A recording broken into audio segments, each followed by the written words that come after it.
Welcome to hell, motherfucker!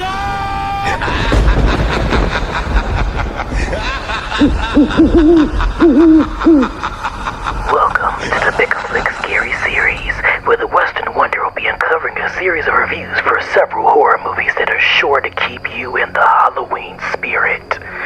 In the review docket, look for reviews of In a Violent Nature, Late Night with the Devil, and the classic Night of the Living Dead. Keep an eye on the Pic-a-Flic page on Letterboxd for reviews of Long Legs, Strange Darling, Oddity, and an additional title to be covered in November. All that and more coming your way on the Pic-a-Flic podcast. Now back to you, Mr. Western Wonder. Do you like horror movies that revolve around zombies? Yeah, I guess so, yeah. Well, you're in the right place for that. Greetings and happy Halloween, fellow Flicker Pickers and podcast listeners. Welcome to the Pic-a-Flic podcast, a series where I, your host with the most, the Western Wonder, review a variety of films and occasionally TV shows, both old and new. I'm continuing my mini-series of horror center movie reviews by throwing things back to the 1960s, when black and white, slowly being taken over by color, was still thriving, and now has a very cinematic feel to younger folks such as I who are used to things always being in color. Today's selection is the original take of the beloved Night of the Living Dead, directed by George A. Romero. Before my ramblings about the plot, here's some interesting factoids and history about this film. Firstly, this is the pure definition of independent cinema, as the budget for the movie had a meager sum of $114,000. With today's inflation, that would cost about roughly $977,800. And while the only major distributor from Hollywood, Columbia Pictures, showed interest, they backed out of the deal because the movie wasn't shot in color, which was relatively new and popular back then. American International Pictures, another distributor, had a stealthy lineup of films, only agreed to pick up this movie if it A, reworked this ending, and B, had a love story subplot. Obviously, this did not happen, and the Walter Reed organization, an indie distributor, picked up the rights to it. Unfortunately, Romero did not receive a lot of his due profits from the movie due to a general lack of knowledge on brokering proper distribution deals. The film was shot on location in Evans City, Pennsylvania from July 1967 to January 1968, and underwent various titles before settling on Night of the Living Dead. Working titles range from simply Monster Flick to Night of the Anubis, before landing on Night of the Flesh Eaters, which the Reed organization requested a title change for that. The cast comprised of mostly unknown performers, some of whom also had a hand in some behind-the-scenes action, and a lot of the crew were close friends of the filmmaker with little to no previous credits, so consider this movie sort of like a Clerks of the 1960s. The primary inspiration behind Night of the Living Dead came from the 1950s novel I Am Legend. And in case you're wondering, yes, it's that same novel that loosely inspired the Will Smith-led movie from 2007. The term zombie was still an alien term at the time, so the creatures depicted in the film are referred to as ghouls, flesh eaters, or just things. Budget constraints plagued the film, so the crew had to improvise on certain elements and special effects. Instead of the ghouls obviously chewing on actual human flesh, the actors were actually eating meat from various butcher shops with chocolate syrup in place of blood. And another interesting tidbit is that despite various alterations, the script for the movie was largely improvised by the actors. Night of the Living Dead would make its world premiere, which was invite only, in Pittsburgh, Pennsylvania on October the 1st, 1968. Critics heavily lampooned the film for its graphic, gratuitous themes of violence, which was further hardened by the fact that children were able to go see this movie, gore and all, due to the MPAA ratings board not being properly established until weeks later. With one critic from Variety magazine, I wonder what happened to them, calling it borderline pornographic in the form of an unrelieved orgy of sadism. Nonetheless, the film would turn in a major profit over time, grossing over $30 million worldwide, easily becoming one of the most profitable independent films. So independent that due to a copyright discrepancy, it's actually in the public domain. No kidding, it's actually available for free in its entirety, not just on YouTube, but on Wikipedia. With that in mind, let's get into the movie. Spoilers will obviously be mentioned throughout. The film starts off innocuous enough with two siblings, Johnny and Barbara, who are traveling to a cemetery in Pennsylvania to pay their respects to their deceased father. As thunder roars nearby, a mysterious man is seen roaming around the gravesite, which the two notice but pay no mind otherwise. Johnny reminisces on old memories with Barbara, which lead to him playfully taunting her. They're coming to get you, Barbara. Stop it! You're ignorant. They're coming for you, Barbara. Stop it! You're acting like a child. They're coming for you. Look, there comes one of them now. He'll hear you. Here he comes now. I'm getting out of here. Johnny. That's definitely not foreshadowing for the worst. It turns out that the mysterious man is a ghoul who promptly runs into attack Barbara but is broken up by Johnny. What follows next has to be the slowest moving fight I've ever seen on film. Some very exciting stuff, I must say. Unfortunately, Johnny does not win the match and is killed by the zombie who pursues Barbara in a chase. And in Cinderella fashion, during said chase, she loses her shoe during it, but has to leave it behind, and somehow, after driving a car at the speed of what appears to be 15 miles per hour and eventually running on foot, Barbara manages to escape the ghoul and ends up taking refuge in a nearby abandoned farmhouse. As night falls, Barbara is joined by a guy named Ben, who tries keeping her calm, but she's just too busy floating around in grief about her brother from earlier, which further sets in as she listens to radio updates about these flesh eaters. Eventually, after Ben opens up about his plight, Barbara is able to recall her and Johnny encountering that ghoul from earlier, still hopeful that her brother is still alive, which we, the viewer, know at this point is highly unlikely at this rate.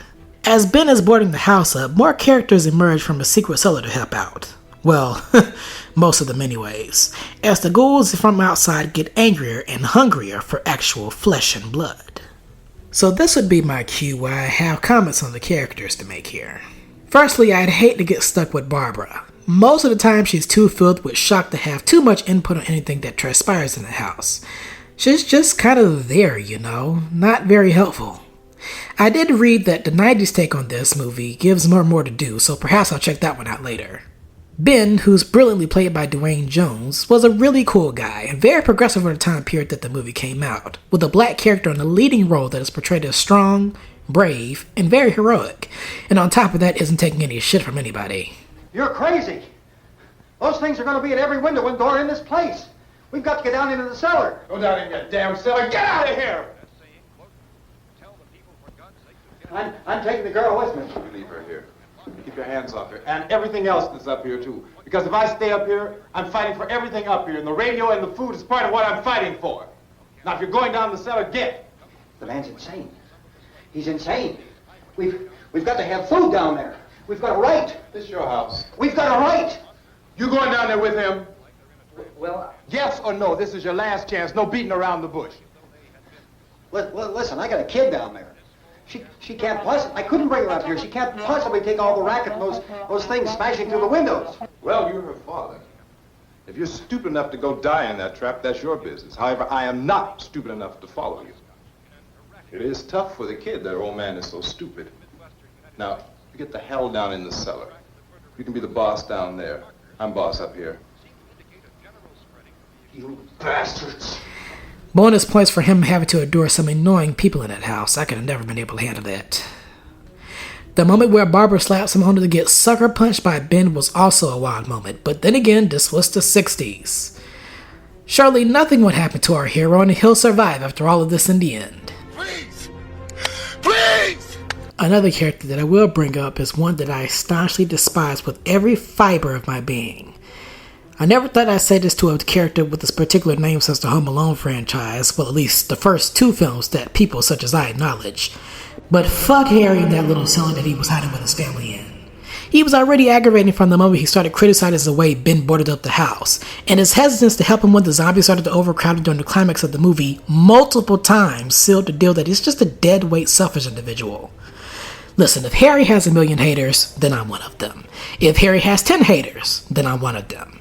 If Harry has only one hater, then that hater is me. And if Harry has 0 haters, then I'm either dead or on planet Mars, away from Earth and society. And if the world is against Harry, then I'll just be against him too. I will say that his wife Helen was nice though, for what it's worth. And as for the other two characters whose names I did not save until rereading them, Judy and Tom, you were also there and fought the very good fight until the very end. And speaking of the zombies, there were some very interesting creatures that come in different forms and sizes. Some walk funny, some are completely naked, which caught me by surprise. And the most important thing is that, as they were once normal humans, they still have the brains, no pun intended, to be the tortoise to the normal human hare in this fable. While they may look puny early on, as night sets they quickly become more and more intimidating as the film progresses. Are they scary, you may ask? Well, as any piece of art goes, that's up for you to determine. But for me personally, I didn't feel actual fear from them until the final act. The scare factor overall from this film wasn't very strong, and it kind of goes up and down, but the black and white effect helps the chilly nature of this movie, which largely takes place at night. The final leg does a good job making the atmosphere overwhelming and stressful at points as the zombies get more aggressive. The ending of this movie borders on a thin line between dreadfully dark, hilarious, and very frustrating. Of the human beings, the two side characters whose name I remiss to remember... It's Judy and Tom. Oh yeah. Well, they're the first to go by a very unfortunate explosion while in a car. Harry soon follows as Ben shoots his unhelpful, spiteful self into oblivion. His wife, Helen, briefly seized by zombies at the front door, stabbed to death by her sick daughter, who's now in a catatonic zombie state. And her death would have more weight if it wasn't done in such a cartoonishly funny way.